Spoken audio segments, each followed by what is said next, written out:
سلام و درود و عرض ادب. امیدوارم که حالتون خوب باشه. استاد لی هستم از کشور کره جنوبی و تصمیم دارم که زبان کره‌ای رو به صورت راحت از لول پایین تا لول بالا به شما آموزش بدم با جملات و کلماتی که در حال حاضر در کشور کره جنوبی از اونا استفاده میشه. و امروز در خدمتون هستم که 30 تا از کلمات و افعالی رو که توی کشور کره جنوبی بسیار استفاده میشه رو بهتون آموزش بدم و کسانی که تحصیل دارن میکنن زبان کره‌ای یا تصمیم دارن که به کشور کره جنوبی به هر صورت مهاجرت میکنن، حتما لازمه که این کلمات رو بدونن. و همچنین از شما میخوام که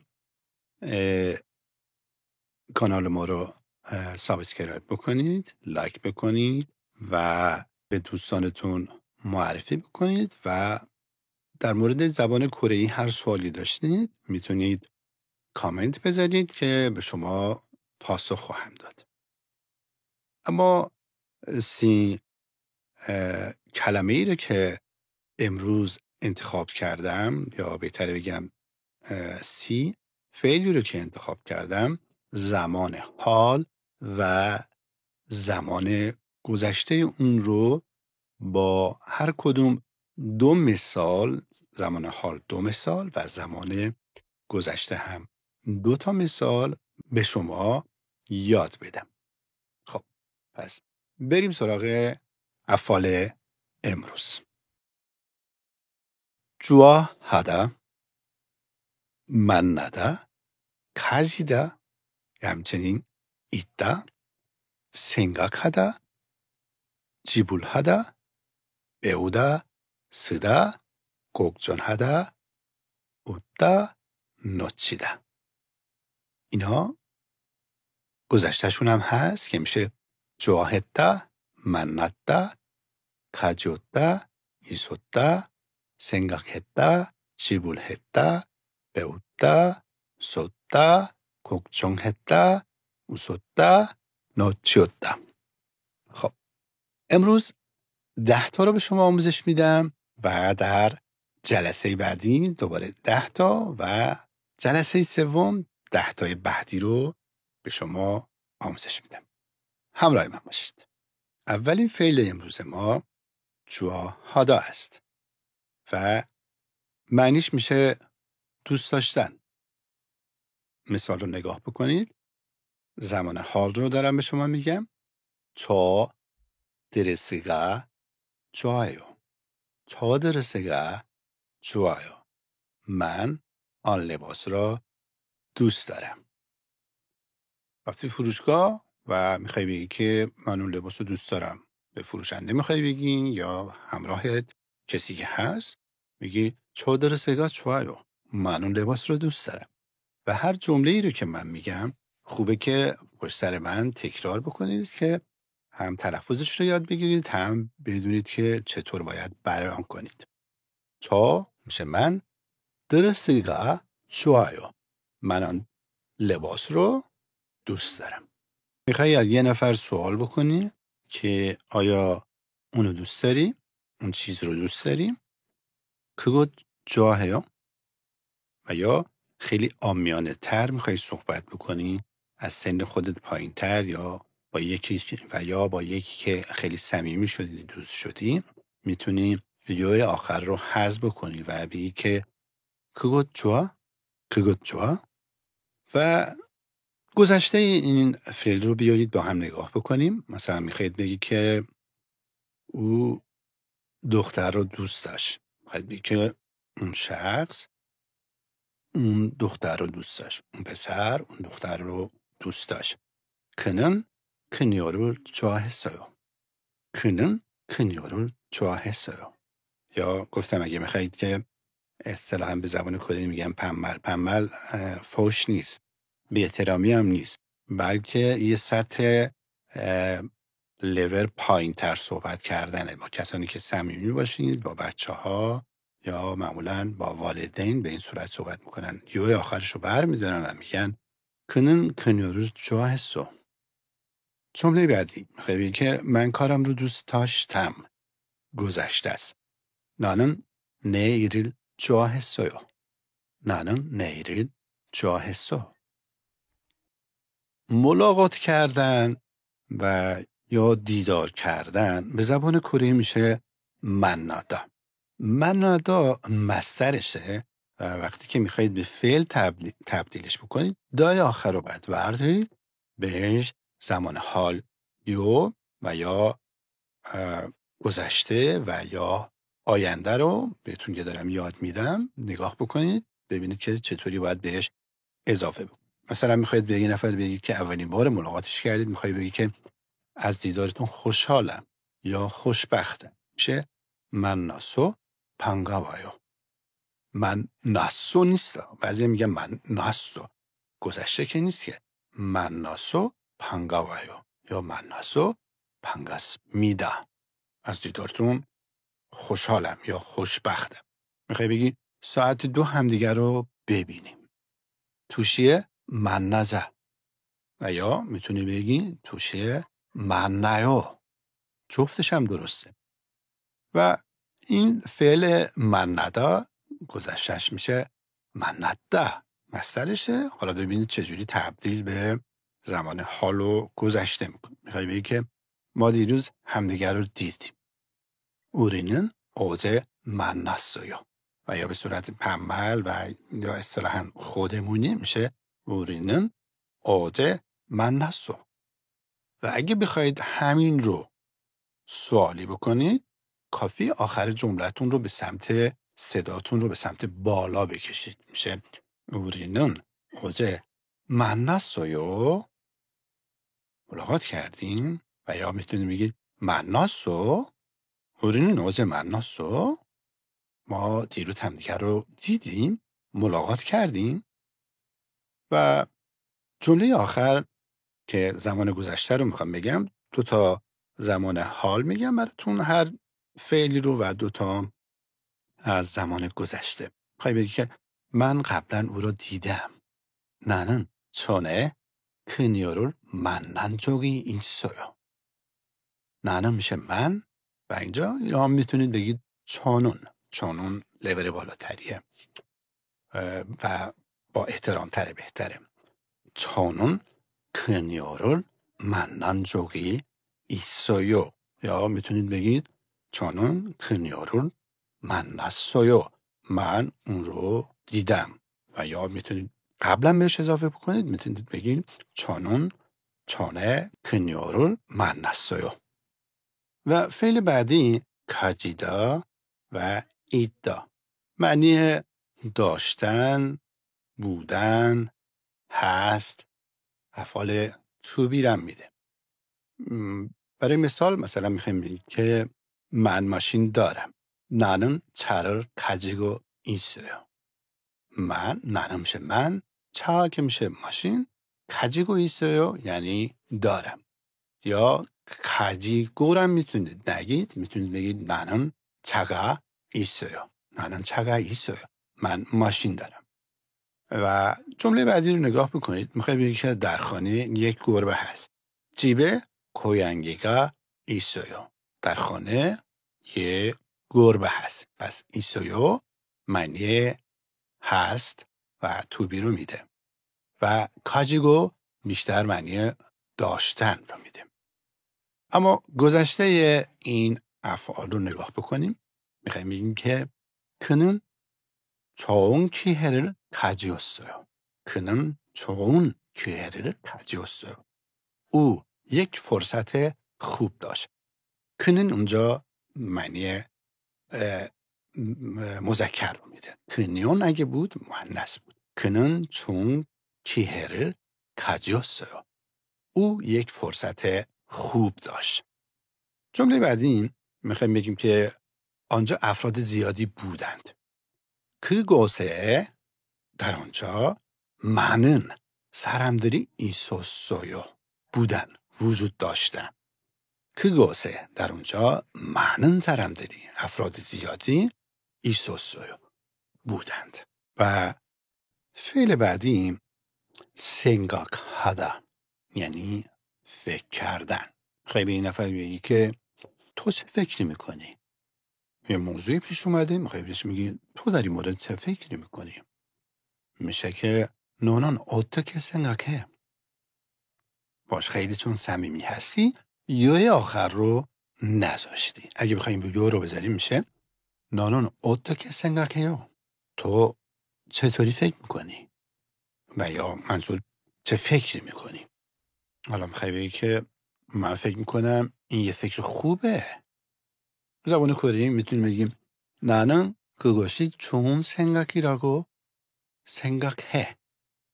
یا 생각해요.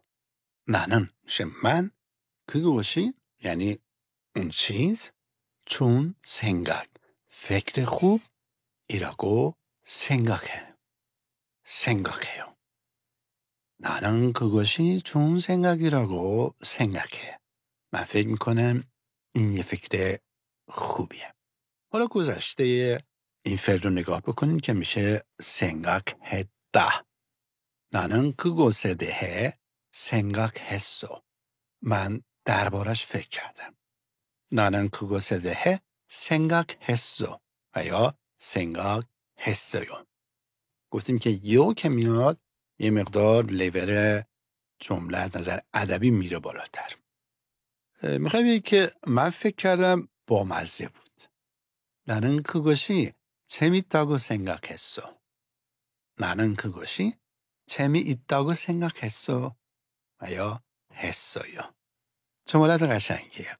جملاتیه که در زبان کره استفاده میشه و من تصمیم دارم و سعی میکنم که همون جملاتی که مردم عادین و عامیانه دارن استفاده میکنن اونها رو به شما آموزش بدم. 지불하다 یعنی پرداخت کردن. ندام میشه پرداخت کردن. ولی خب از نظر ادبی 지불하다 هم هست.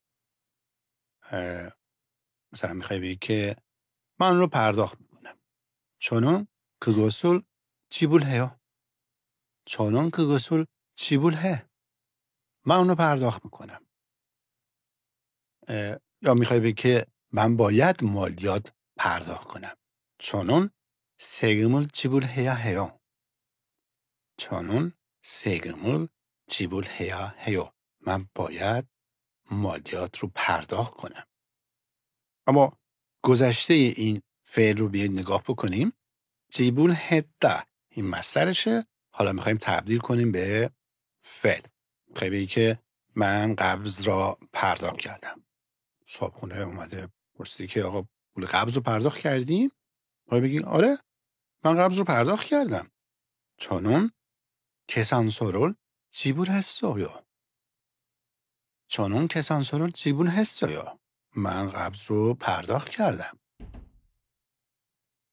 تکرار بکنید که بتونید همون رو شما بیان بکنید. 저는 계산서를 지불했어요. میخوای بگی که من نقدم پرداخت کردم. 저는 현금으로 지불했어요. 현금 میشه یعنی پول نقد. کارت از طریق کارت نه. 저는 که کلمه لول بالاییه. 저는 현금으로. 현금 میشه نقد، پول نقد. رو هم میشه مثلا نقدن، با پول نقد. 지불했어요. 저는 현금으로 지불했어요. من با پول نقد پرداخت کردم. یاد گرفتن در زبان کره‌ای میشه 배우다. حالا شما میخوای بگی که من در مدرسه انگلیسی یاد میگیرم. 저는 학교에서 영어를 배워요. 저는 학교에서 영어를 배워요. من در مدرسه انگلیسی یاد میگیرم. و یا میخوای بگی او سریع یاد میگیره. اون طرف خیلی سریع یاد میگیره. 그녀는 빨리 배워요. او خیلی زیاد. کنیون گفتیم اینجا معنی اون دختر خانم رو میده. اون مؤنث کنیونون 빨리 배워요. اون خیلی سریع یاد میگیره. حالا گذشته این میشه که بودا مسترشه. حالا بیایم به مثالایی که میزنیم ببینید به چطور به فعل تبدیل میشه. من آن را از پدرم یاد گرفتم. چونون 아버지에게서 그것을 배웠어요. 저는 아버지에게서 그것을 배웠어요. من اونو از پدرم یاد گرفتم. جمله بعدی میخوای بگی که من قبلا زبان فرانسه رو یاد گرفتم. چونون چونه. من قبلا 프랑스어를 배웠어요. فرانسه رو یاد گرفتم. 저는 전에 프랑스어를 배웠어요. من قبلا زبان فرانسه رو یاد گرفتم. 쓰다 در زبان کره‌ای میشه صرف کردن، خرج کردن، استفاده کردن. بیایید ببینیم که چطور به فعل تبدیلش میکنیم و چند تا مثال با هم دیگه بزنیم. میخوای بگی که وقت زیادی صرف نکن. 시간을 너무 많이 쓰지 마세요. 시간을 너무 많이 쓰지 마세요. وقت زیادی صرف نکن. وقت تو تلف نکن. جمله بعدی میخوای بگی چقدر خرج کردی؟ 얼마를 썼어요? 얼마를 썼어요? زمان حال میخواستیم مثال بزنیم اما خب این هم زمان گذشته بود. به هر صورت حالا گذشته رو نگاه کنیم. بس اینجا گذشته شد 3 تا ما داریم مثال میزنیم. میخوایم بگیم که من با بچه‌هام وقت گذروندم. 저는 아이들과 함께 시간을 보냈어요. 저는 아이들과 함께 시간을 보냈어요. یا 썼어요. 저는 아이들과 함께 시간을 썼어요. استفاده کردم. من با بچه هم وقتم رو استفاده کردم و یا گذروندم. چون میشه من، 아이들 بچه ها، 과 میشه و، همگه با هم، 시간을 보냈어요. وقت رو گذروندیم یا 썼어요. میخوای بگی که من $5 خرج کردم. 저는 $5를 썼어요. 저는 $5를 썼어요. من $5 خرج کردم. نگران بودن در زبان کره‌ای میشه 걱정하다. این مصدرشه. 걱정하다. نگران بودن. میخوای بگی که در موردش نگران نباش. 그것에 대해 걱정하지 마세요. در مورد اون نگران نباشید. 그것에 대해 در مورد اون 걱정하지 마세요. نگران نباشید. 하지 마세요 وقتی که میاد فعل رو منفی میکنه. در جملات بعدی حتما در این مورد مثال برای شما خواهم زد. میخوای بگی نیازی به نگرانی نیست. یه نفر نگران شماست یا اصلا اون خودش مشکلی برای شما داره، نگران شما، میخوای بهش بگی نیازی به نگرانی نیست. 걱정할 필요 없어요. 걱정할 필요 없어요. احتیاجی به نگرانی نیست. چه نگرانی؟ 걱정할 필요 없어요. حالا گذشته‌ش رو نگاه بکنیم. میشه که من نگران تو بودم. میشه که 나는 너를 걱정했어. 나는 너를 걱정했어. و یا 했어요. گفتیم که یا که میاد یه مقدار لول اون جمله و اون کلمه میره بالاتر. من نگران سلامتی او بودم. 나는 그의 건강을 걱정했어. 나는 그의 그 میشه فرد مذکر. 나는 그의 건강을 걱정했어. و یا 했어요. خندیدن در زبان کره‌ای میشه 웃다.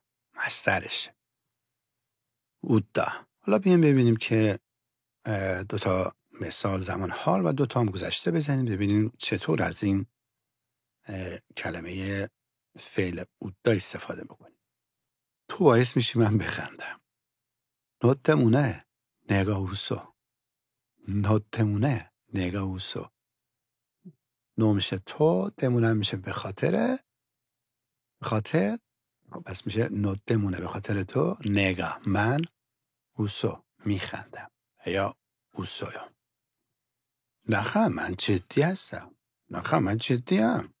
웃지 마. 나 진지해. 웃지 마. 나 진지해. نه من جدیم. یا چینچی هیا. حالا گذشتهشو ببینیم. اونا با صدای بلند خندیدند. 그들은 크게 웃었어. 그들은 크게 웃었어. و یا آخرش میاریم. من خیلی زیاد خندیدم. گذشته است. 나는 정말 많이 웃었어. و یا 웃었어요. 나는 و یا 저는 정말 واقعا. اینجا 정말 معنی واقعا هم میده. میتونیم بعدش هم استفاده میکنیم معنی. 나는 정말 많이 웃었어. من واقعا خیلی زیاد خندیدم. 나는 정말 많이 웃었어. من واقعا خیلی زیاد خندیدم. خیلی هم هست برای از دست دادن و یا گم کردن. خیلی استفاده بکنی یا جا گذاشتن. مثلا ماشین رو میخوای جا گذاشتی، میخوای بگی که من از ماشین جا موندم، یعنی اون رفت من دیگه نتونستم سوار بشم. نگاه بکنید زمان حالش اول میگم من چی رو از دست دادم، یعنی من چی رو گم کردم. یه چیزی انگار داشتی قبلا، حالا حواست نیست، نمیدونی، گمش کردی. میخوای بگی نگاه مول نوچیوسو. نگاه مول نوچیوسو. من یه چیزی رو گم کردم. فراموش کردن هم میشه، ولی گم کردن بهتره. از دست دادم. نگاه مول نوچیوسو. من چی رو از دست دادم؟ من چی رو جا گذاشتم؟ گم کردم. من فرصت رو از دست میدم. چونو کیهر نوچیوسو. نوچیو گذشته نیست. چونو کیهر نوچیو. من فرصت رو از دست میدم. چونون کیه میشه فرصت. چونون کیهر نوچیو.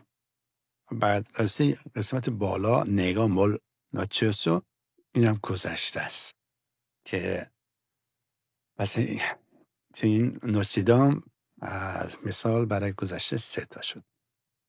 حالا بریم گذشته رو نگاه بکنیم. میخوای بگی من اتوبوس رو از دست دادم، یعنی من از اتوبوس جا موندم. 나는 버스를 놓쳤어. من از اتوبوس جا موندم. 나는 버스를 놓쳤어. یا آخرش 나는 버스를 놓쳤어요. و یا میخوای بگی من یه تماس مهم رو از دست دادم. کی به زنگ زده، قرار کاری داشتیم، بیزینس بوده یا دعوت برایش کاری بوده، دعوت برای مصاحبه بوده، تلفن رو بهره نداشتی، به زنگ زدن و تو اونو ندیدین و یا چطور شده که متوجه نشدی اونو از دست دادی. چونون 중요한 전화를 놓쳤어. 저는 중요한 전화를 놓쳤어요. من تلفن مهمی رو از دست دادم. این بود 10 تا از 30 فعل مهم که در زبان کره استفاده میشه. یادتون نره سابسکرایب بکنید، لایک بکنید و کامنت برای ما بذارید و همچنین این جملات رو شما سعی بکنید بارها تکرار بکنید که توی ذهنتون بمونه. هر سوالی داشتید میتونید از ما بپرسید. تا برنامه بعد که 10 تا دیگر رو شما میخوام یاد بدم. خدا نگهدار. روز و شب بر شما خوش باد.